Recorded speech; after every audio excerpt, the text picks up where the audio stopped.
નમસ્કાર, યલગાર ન્યૂઝમાં આપનું સ્વાગત છે। જોઈએ આજના મુખ્ય સમાચાર। છોટા ઉદેપુરમાં તલાટીઓની હડતાળનો માર સીધો ગરીબ આદિવાસી જનતા પર। જાતિના દાખલા માટે 15 દિવસથી ધક્કા। જવાબદાર કોણ? તલાટીઓની હડતાળના કારણે સામાન્ય જનતાને ભારે હાલાકી પડી રહી છે। જાતિ, આવક અને હેટાણના દાખલા સહિતની મહેસૂલી કામગીરી છેલ્લા ઘણા દિવસોથી અટકી છે। શાળા અને કોલેજમાં પ્રવેશ માટે વિદ્યાર્થીઓને સમયસર જાતિનો દાખલો મળી રહ્યો નથી।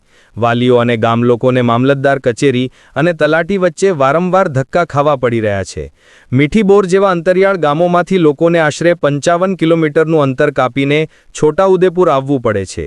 એક વ્યક્તિને એક દિવસમાં અંદાજે 200 રૂપિયાથી 300 રૂપિયા સુધીનો ખર્ચ થઈ રહ્યો છે।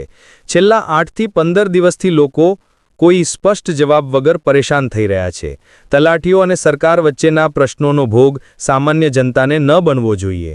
વિદ્યાર્થીઓના ભવિષ્યને ધ્યાનમાં રાખીને જાતિના દાખલા સહિતની આવશ્યક સેવાઓ કલેક્ટરશ્રી દ્વારા તાત્કાલિક હસ્તક્ષેપ કરી વૈકલ્પિક વ્યવસ્થા ગોઠવી બાકી અરજીઓનો ઝડપથી નિકાલ કરવામાં આવે। આવી પરિસ્થિતિ ફરી ન સર્જાય તે માટે કાયમી અને અસરકારક વ્યવસ્થા કરવામાં આવે। જ્યારે ગરીબ આદિવાસી પરિવારો સરકારી કચેરીઓના ધક્કા ખાઈ રહ્યા છે ત્યારે સમાજના આગેવાનો અને ચૂંટાયેલા જનપ્રતિનિધિઓની ભૂમિકા અંગે પણ લોકો સવાલો ઉઠાવી રહ્યા છે। અમે મીઠીબોર ગ્રુપ ગ્રામ પંચાયતમાંથી અંદાજિત 20 થી 25 લોકો બાળકોના જાતિના દાખલા બાબતે મામલતદાર શ્રી છોટાઉદેપુર ઓફિસમાં આવ્યા, પરંતુ આ છોકરાની નવોદયની ફોર્મ પણ ભરવાના તારીખ 31/7/2026ના રોજ પૂર્ણ થાય છે અને આ લોકો એમ કહે છે કે ડીડીઓમાં જો, ડીડીઓમાંથી એમ કહે છે કે તાલુકા પંચાયતમાં જો, તાલુકા પંચાયતવાળા કહે કે મામલતદારને મળો, તો કોઈ અમને જવાબ નહીં આપતા ને એવા ફોર્મો લઈને અમે ફરતા ફરીએ છીએ। કાયમ 15 દિવસથી છેલ્લા ધક્કા ખાય છે। મીઠીબોરથી છોટાઉદેપુર આવા 55 થી 50 કિલોમીટર થાય છે। તમારી માંગ શું છે? મારી માંગ કે આ છે આનું નિરાકરણ જલ્દી આવે। રેવન્યુ તલાટીને પૂછતા તેઓ કે છે તે મહેસૂલ વિભાગવાળા કરશે ને મહેસૂલવાળાને પૂછતા ગ્રામસભામાં પણ અમે લોકોએ સાથે મળી ચર્ચા કરી, પણ કોઈ આનો ઉકેલ આવતો નથી। જલ્દી ઉકેલ આવે એવી અમારી નમ્ર રજ વિનંતી। રાઠવા માનસિંહભાઈ વિસ્તાભાઈ, માજી તાલુકા પંચાયત સદસ્ય, મીઠીબોર। છોટાઉદેપુર તાલુકામાં આજ રોજ જાતિના દાખલા માટે તલાટીઓ કોઈ સહી નથી કરતા। મામલતદાર સાહેબને પૂછવા કરીને આવ્યા તો કે ડીડીઓ સાહેબને પૂછો, ડીડીઓ સાહેબને કહે તો તાલુકામાં પૂછો, અને હવે અમે કોની પાસે જઈએ? આજે 31/7 સુધી ફોર્મ ભરવાના છે વિદ્યાર્થીઓના।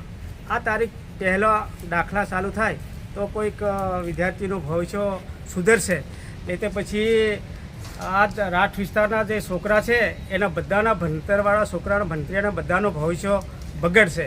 તો સરકારને મારે એમ કહેવું છે કે સેવા સેતુ તમે બનાવો છો તાત્કાલિક દાખલા કાઢવાનું લોકોની સગવડ માટે, તે આજે લોકોની જરૂરિયાત છે, તે એના માટે આજે 15 દાડાથી ધક્કા ખાય છે। તો વિદ્યાર્થીઓ જે પરીક્ષા આપવાની હોય છે ભણતરમાં એ વંચિત રહેશે આખા છોટાઉદેપુર જિલ્લાના। તો એની જવાબદાર કોણ છે? સરકાર। અને હું કહેવા માગીએ છીએ કે વહેલીને વહેલી તકે દાખલા જાતિના પર સહયોગ કરે અને વિદ્યાર્થીનો ભવિષ્ય સુધરે, એના માટે આજ અમે એક મીડિયા મારફતે અમે સંદેશો કરવા માગીએ છીએ કે જનતાને સહેલાઈથી એના ન્યાયને હક મળે। અમારો આદિવાસી વિસ્તાર છે અને દૂર દૂરથી આવે છે, 50 કિલોમીટરથી દૂર ધક્કા ખાય છે 15 દાડાથી। તો આનું કંઈક કરો એવું મારે કહેવું છે। મુખ્યમંત્રી ભૂપેન્દ્ર સાહેબને પણ કહીએ છીએ કે અમારી એક રિક્વેસ્ટ છે કે એને વહેલી તકે આ જાતિના દાખલા મળે વિદ્યાર્થીઓને, છોકરાનો ભણતર સુધરે અને પરીક્ષા કોઈની હોય તો પરીક્ષા પણ એને પાસ થાય, એને નોકરી મળે। એ હેતુથી આજે હું મીડિયા મારફતે આજે રજૂઆત કરીએ છીએ। શું નામ? રાઠવા રૂપસિંહભાઈ, પૂર્વ સરપંચ।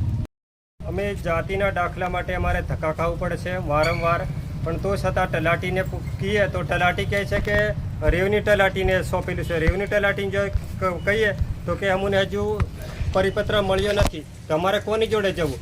અમારા લોકો હેરાન થાય છે, વારંવાર પંચાયતે જાય, પંચાયતે સેવા સદનમાં આવે, સેવા સદનવાળા કે ટીડીઓ સાહેબને એમને સોંપેલું છે, તો અમારે કોની જોડે જવું? અમારે વારંવાર ગ્રામજનોને હેરાન થવું પડે છે। તો આનું વહેલી તકે આનું નિરાકરણ લાવે એવી અમે માંગ કરીએ છીએ ને અમારે હમણાં છોકરા અટવાઈ રહ્યા છે નવોદયની આપણે ફોર્મ ભરવાનું ચાલુ છે બરાબર એટલે દરેકને હમણાં જાતિના દાખલા માટે જરૂરી છે. કેટલા દિવસથી ધક્કા ખાઓ છો? હવે 15 દિવસથી અમે હાલ ધક્કા ખાઈએ છીએ તો અમારું કામ થતું નહીં. કયા તો, ગામથી આવો તમે?